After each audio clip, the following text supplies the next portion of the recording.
नमस्कार, आप live cities देख रहे हैं। आपके साथ मैं हूं वसीम खान। देखिए, मुख्यमंत्री नीतीश कुमार दिल्ली पहुंच चुके हैं और मुख्यमंत्री नीतीश कुमार के दिल्ली पहुंचते ही बिहार के साथ साथ देश की सियासत एकाएक गर्म हो गई। देखिए, गाड़ियां दौड़ने लगी हैं और दिल्ली में हलचल तेज हो गया है। देखिए, हम लगातार आपको यह बातें बता रहे हैं किस तरीके से बिहार की राजनीति लगातार गर्माती जा रही है। बड़े उलटफेर की भी चर्चा है, मगर यह चर्चा कितना सत्य साबित होगा वह वक्त बताएगा। मगर मुख्यमंत्री नीतीश कुमार एकाएक दिल्ली पहुंच गए हैं और संभवतः राहुल गांधी से भी मुलाकात होगी। आपको याद होगा कि इंडिया ब्लॉक का नींव रखने वाले में से एक नीतीश कुमार भी हैं। हमारे साथ वरिष्ठ पत्रकार रवि उपाध्याय सर हैं, इनसे सीधा सवाल लेंगे। मुख्यमंत्री नीतीश कुमार दिल्ली पहुंच गए हैं, दिल्ली में हलचल अचानक तेज हो गई है। सर, नीतीश कुमार दिल्ली गए हैं, क्या कोई खेला होने की आहट?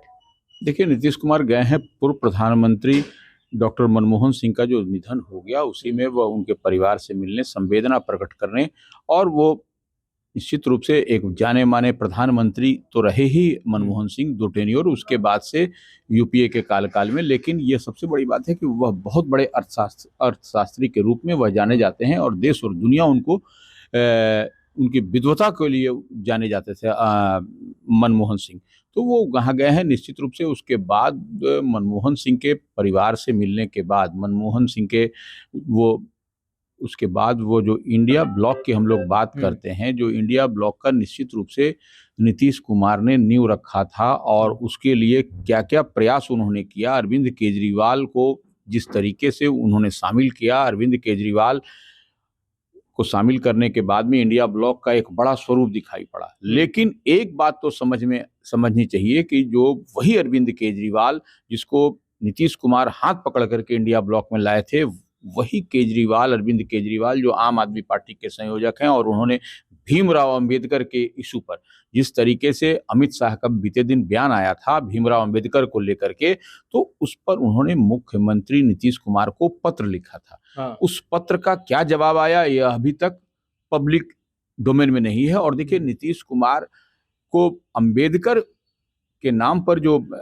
राजनीति अब हो रही है, तो वो उस निश्चित रूप से नीतीश कुमार के पास में दलित महादलित का भी वोट है, पिछड़ा अति पिछड़ा का भी वोट माना जाता है उनके पास में है। जो इसे महिला आधी आबादी की बात कही जाती है कि आधी आबादी की का मतलब नीतीश कुमार होता है, तो वो आधी आबादी की बात तो ही है, पिछड़ा अति पिछड़ा और दलित। तो कहीं ना कहीं यह जो भीमराव अंबेडकर को लेकर के जो राजनीति भारतीय जनता पार्टी की ओर से किया गया, अमित शाह की ओर से किया गया, और उस पर नीतीश कुमार को पत्र लिखा गया और नायडू को भी पत्र अरविंद केजरीवाल ने लिखा था।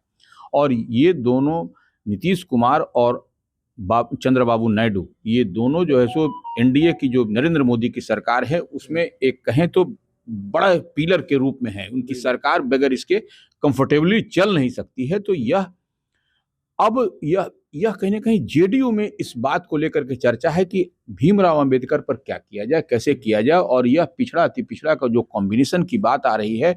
और 2025 में अब गिने चुने दिन रह गए हैं, आपको विधानसभा का चुनाव बिहार में होना है। तो इस लिहाज से इस पर कौन सा स्टेप, कौन सा कदम कैसे लिया जाए और कैसे इसको डैमेज कंट्रोल किया जाए, यह एक बड़ी बात निश्चित रूप से जेडीयू में दिखाई पड़ रही है। और जो ऊहापोह की स्थिति, देखिए ऊहापोह की स्थिति यह भी दिखाई पड़ रही है कि 2025 में नीतीश कुमार चेहरा होंगे। यह बात तो ठीक है, एनडीए के भारतीय जनता पार्टी के कई बड़े नेताओं ने इस बात को कहा, लेकिन यह कोई नहीं कह रहा है भारतीय जनता पार्टी का नेता कि 2025 में नीतीश कुमार ही मुख्यमंत्री के उम्मीदवार होंगे बिहार में। इस बात पर कोई भी भारतीय जनता पार्टी का कोई भी बड़ा नेता का बयान हमको बता दीजिए कि इस तरीके का बयान आया कि 2025 में नीतीश कुमार ही मुख्यमंत्री का चेहरा होंगे बिहार में, माने मुख्यमंत्री के दावेदार होंगे, मुख्यमंत्री के चीफ मिनिस्टरियल कैंडिडेट होंगे। यह तो कोई नहीं बोल रहा है। अब जब नीतीश कुमार दिल्ली गए हैं तो ये तमाम मसलों पर एनडीए के तमाम बड़े नेताओं से बेशक मुलाकात होगी, तो फुल एंड फाइनल हो जाएगा। निश्चित रूप से देखिए, इस दिशा में ये बात होगी। और वहां पर देखिए, जेडीयू के राष्ट्रीय कार्यकारी अध्यक्ष संजय सिंह हैं, संजय झा हैं, उसके बाद से तमाम बड़े नेता हैं वहां पर जेडीयू के, तो वह इस दिशा में जो बात छन करके आ रही है, ये सब भी बात होगी कहीं ना कहीं अच्छा, और तो वहां कोई भजन कीर्तन तो होगा नहीं। जब नीतीश कुमार गए हैं, जब बात होगी तो इस सब मुद्दों पर बात होगी, क्योंकि देखिए पॉलिटिकल कॉरिडोर में इस बात की बड़ी जोर शोर से चर्चा है कि भीमराव अंबेडकर के बारे में क्या जेडीयू का स्टैंड होता है, यह पूछा जा रहा है, क्या उनके बारे में स्टैंड होगा, नंबर एक। और दूसरी बात यह है कि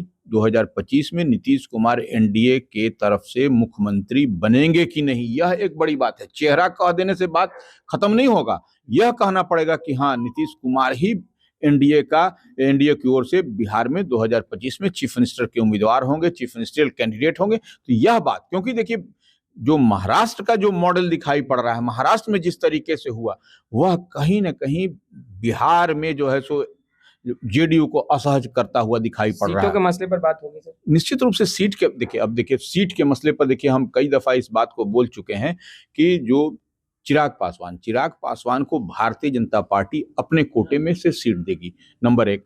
और इधर जो है सो जेडीयू नीतीश कुमार के पास में आपको राष्ट्रीय लोक मोर्चा उपेंद्र कुशवाहा की पार्टी, हिंदुस्तानी अवाम मोर्चा जीतन राम मांझी की पार्टी, यह है। और इसी बीच में एक खेला और दिखाई पड़ रहा है, एक खेला यह दिखाई पड़ रहा है कि जो विकासशील इंसान पार्टी है, मुकेश सहनी की पार्टी, वह भी कहीं ना कहीं आप देखिएगा कि नीतीश कुमार पर बोलने से अब परहेज कर रही है, वो जो है सॉफ्ट हो गई है। तो यह भी अब देखने वाली बात है कि वह वीआईपी किधर मूव करती है, वीआईपी का क्या रुख रहता है। ऐसे तो कहा जा रहा है कि वो महागठबंधन में है, इंडिया ब्लॉक में है, आरजेडी के साथ है, तेजस्वी यादव के साथ वह कमिटमेंट बार बार चुनाव में उपचुनाव में दिखाई भी पड़ा है, छोटे भाई बड़े भाई और उप मुख्यमंत्री का की ओर से कहा जा रहा है सन ऑफ मल्लाह को। लेकिन कहीं ना कहीं जो राजनीति में हम लोग जो डॉट से डॉट मिलाते हैं और पॉलिटिकल कॉरिडोर में जिस बात पर चर्चा है, यह बहुत आम और चर्चा होती जा रही है कि मुकेश सहनी की पार्टी नीतीश कुमार पर सॉफ्ट क्यों बनी हुई है, यह एक बड़ी बात है। तो यह आपको दिखाई पड़ रहा है कि कुछ न कुछ खेल बेल हो रहा है। और आपको एक बात और समझना पड़ेगा कि ये सीट का जो बंटवारा होगा उसमें देखिए नीतीश कुमार की पार्टी जेडीयू जो है सो भारतीय जनता पार्टी से किसी भी कीमत पर, किसी भी शर्त पर कम सीट पर चुनाव नहीं लड़ने जा रही है। इस बात को एकदम मान के चलिए, भले लोग इधर उधर जो भी कह लें, लेकिन हम जो हाँ तो समझ और देख पा रहे हैं और जितनी चर्चाएं हैं वह भारतीय जनता पार्टी से किसी भी शर्त पर कोई सीट कम नहीं लड़ेगी। और उसके साथ में देखिए अलायंस पार्टनर तो हम बता दिए कि वो एनडीए के अलायंस हैं, जीतन राम मांझी, हम, उसके बाद से राष्ट्रीय लोक मोर्चा उपेंद्र कुशवाहा, लेकिन यह सब को जेडीयू के खाते में रखने की बात है। जब नीतीश कुमार दिल्ली गए हैं, स्वर्गीय डॉक्टर मनमोहन सिंह जो कि पूर्व प्रधानमंत्री रहे, तो क्या राहुल गांधी से भी मुलाकात संभवतः हो सकती है? देखिए कांग्रेस, अब इतनी बात तो तय है कि मनमोहन सिंह कांग्रेस के नेता रहे, बड़े नेता रहे, प्रधानमंत्री रहे, तो निश्चित रूप से वहां पर तो कांग्रेस के कद्दावर नेताओं से उनकी भेंट मुलाकात तो होगी। अब क्या बात होगी क्या नहीं होगी यह तो ऊपर वाला समझे या जो, लेकिन नीतीश कुमार ही समझ सकते हैं। लेकिन निश्चित रूप से वहां पर अब जाएंगे तो वहां पर भेंट मुलाकात होगी।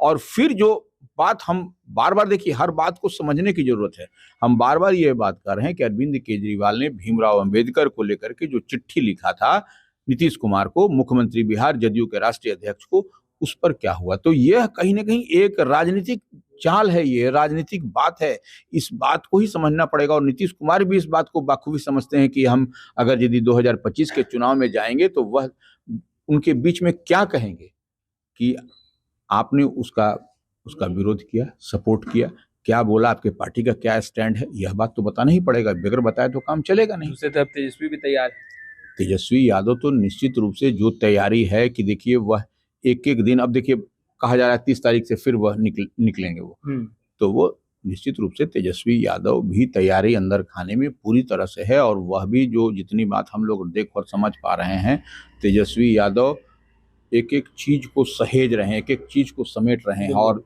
माने जो इंडिया ब्लॉक है, महागठबंधन है, उन्हीं के तेजस्वी यादव के कंधे पर ही जिम्मेवारी है। तो इस लिहाज से कहीं भी इधर उधर झोल झाल होते हुए अगर यदि वो देखेंगे तो उसको डैमेज कंट्रोल करते हुए दिखाई पड़ेंगे। और तेजस्वी यादव ने अपने विधायकों को स्पष्ट कर रखा है और लगातार सबके टच में है कि आप अपने अपने क्षेत्र में रहिए, काम करिए, और जो काम करेंगे उसी को इस बार जो है सो वेलकम होगा पार्टी के अंदर। अदरवाइज इस बार किसी की पैरवी, किसी का सलाह, किसी का मशवरा, किसी का कोई काम नहीं करेगा। इस बार उसको बेटिकट कर दिया जाएगा। तो इस लिहाज से आप देखिए कि आरजेडी की तैयारी क्या है और तेजस्वी यादव क्या तैयारी करते हुए दिखाई पड़ रहे हैं, यह भी दिखाई पड़ रहा है सबको।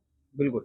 तो आपने सुना, देखिए तेजस्वी यादव की तो एक तरफ बड़ी तैयारी है ही, वहीं दूसरे तरफ मुख्यमंत्री नीतीश कुमार भी दिल्ली पहुंच गए हैं।